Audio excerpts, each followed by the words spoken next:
بداية الفيديو بتاعي الدرجة اللي انتوا شايفينها انا منزلاها في نهاية الفيديو عشان الناس اللي بتبقى تسألني انا شغالة بدرجات ايه بالظبط. انا منزلة الصور بتاعة الصبغة اللي انا اشتغلت بيها، الاسود اللي انا اشتغلت بيه سحبت الاسود بلون وصبغت بلون تاني، الدرجتين نزلتهم في نهاية الفيديو. الدرجتين حلوين جدا، مع ان الشعر اللي معايا اسود واسود مفحم يعني اسود بطبيعته. الدرجة طلعت حلوة جدا واللون حلو جدا جدا جدا. طيب الاول كده هنقول اللهم صل وسلم على سيدنا محمد لعلها تشفع لنا يوم القيامه. الفيديو اللي معايا النهارده شعر طبعا بطبيعته مش ملعوب فيه خالص، بس اتعمل قبل كده فرد واتهلك، يعني ما اتعملش قبل كده صبغات ولا اي درجه من درجات الصبغات، بس اتعمل قبل كده جلات وحاجات من اللي هي اللي انتوا عارفينها كلكم، اللي هي بتوقع وبتدمر وبتهلك الشعر بمعنى اصح.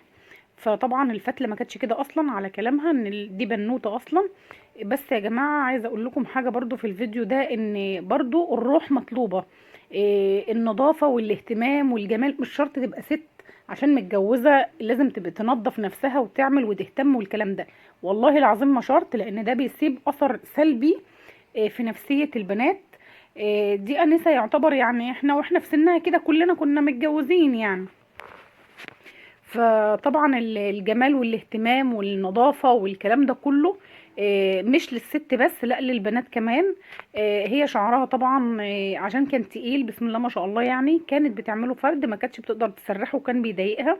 وكشكل كمان وهي في المدرسة، طبعا انتوا عارفين ان الاطفال بتبص على بعض، وعارفين ان مجتمعنا كمان يعني بيبقى فيه تنمر ومش عارفة ايه. فكانت بتجرب الحاجات التقليدية اللي هي الفرد العادي والكلام ده. طبعا هي قبل كده اشتغلت مرة واتنين وتلاتة، حتى عندها الواجهة من قدام الشعر منحول لسه لحد دلوقتي، مع انها صرفت فلوس كتير جدا وبتعالج وبتجيب زيوت وبتجيب حاجات يعني سيرم وزيوت طبيعية وحاجات زي كده. المهم اللهم صل وسلم على سيدنا محمد. انتوا عارفين بقى المفروض تكونوا متعودين على صوت ملك في الفيديوهات كلها. اهي خلاص. احنا اشتغلنا على الشعر، ما اشتغلناش تشقير، ما نشفناهوش. الشعر ناشف لوحده والشعر مرهق لوحده، ما نشفناهوش وما حرقناهوش. اشتغلنا بالصبغه اللي انا منزلها لكم في الاخر. درجه الصبغه جميله جدا وعجبتني جدا جدا. مش معنى كده ان اي واحده شعرها اسود تروح لكوافير تقول لها لازم نعمل اكسجين، بلاش يا جماعه، والله مش كل الشعر بيبقى في شعر لازم اسحبه باكسجين. انا معاكم. شايفين الجمال، شايفين الشعر، شايفين لما كوينا القصه، لما عملنا اللون حبيت انشف لكم اللون عشان ابين لكم درجات الصبغه ادتني ايه في الاخر. ادتني لونين حلوين جدا جدا. اللون ده في ناس بتقول عليه بندقي وفي ناس بتقول عليه الكراميل، اللي هو لونه يعني مش عسلي فاتح، لون بني بندقي جميل جدا وهادي ورقيق وبسيط، ويمشي معاها كبنوته ويمشي معانا احنا كمان. اللون حلو جدا على بشرتها. انا لما كوت لها القصه شافت فرق جامد جدا جدا بين القصه وبين الشعر من ورا، لان فعلا فعلا في فرق، يعني صراحه في فرق جامد. فطبعا اللون مميز، اللون حلو قوي. صراحه عجبني وعجبها وعجب ناس كتير كانت عندي. طبعا الشعر من ورا هتشوفوه هتقولوا ده الشعر من ورا لون ومن قدام لون. انا معاكم. الشعر من قدام اتنشف واتكوى فاداني اللون ده على الطبيعه، وهو ناشف هيبقى كده، لكن من ورا لسه مبلول مندي يعني في الميه، في ميه شويه، فبيبقى غامق اللون، ما بيبانش معانا. قصنا لها قصه حلوه كده عشان هي عندها من قدام فراغات جامده في القوره، عندها الحتت اللي قدام فاضيه يعني خفيفه خالص بسبب الحاجات اللي هي عملتها. اللون جميل جدا جدا. هي يعني نفسها بصراحة ان هي تعمل بروتين، بس للأسف يعني انتوا عارفين بقى الظروف والميزانية ما تسمحش يعني، وهي بنوتة برضو وكده، فعشان تعمل بروتين هيبقى مكلف. فهي لما عملت القصة صراحة عجبتني انا شخصيا، والله مش عشان انا اللي عاملاها. هستنى رأيكم في الكومنت او في التعليق. اللي عايز يعرف درجة الصبغة ومش عارف يوصل لها، انا سايباها بالصورة كده، عاملة عليها فيديو في النهاية. مش شرط تروحي الكوافيرة، ممكن تجيبيها وتجربيها، واي استفسار ولا اي حاجة انا برد على كل التعليقات. بس اللي بيتفرج عليا لاول مرة بقى ما ينساناش باللايك، ما ينساناش ثواني عشان التليفون بيرن.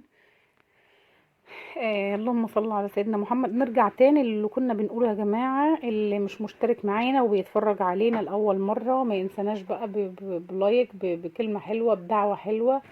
الشعر زي ما انتوا شايفين كده على الطبيعة حلو جدا.